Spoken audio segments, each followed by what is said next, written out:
remercie Madame la rapporteure de nous avoir fourni une occasion de démontrer la nocivité des traités européens, puisqu'ils conduisent à mettre en danger la santé publique. Mais vous avez cité un texte, et vous avez bien fait. La question de la santé publique fait partie des causes qui peuvent conduire à annuler une disposition de libre circulation des marchandises, puisque c'est de cette façon que les animaux sont considérés.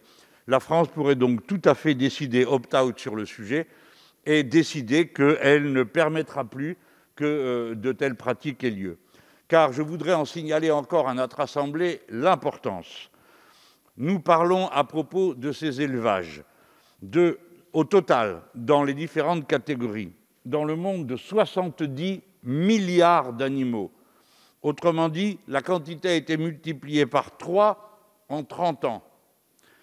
Aujourd'hui, 80% des oiseaux, des volatiles présents sur la planète sont des poulets d'élevage ou des canards. Il y a donc un appauvrissement de la biosphère en même temps qu'il y a un renforcement de sa fragilité du fait de ces élevages de masse. Tant et si bien que les épidémies se sont multipliées par 3 en 15 ans. Collègues, qu'est-ce qui justifie qu'on continue avec un mode de production qui s'avère être aussi détestable moralement, mais en même temps sanitairement aussi dangereux et par conséquent au total inutile?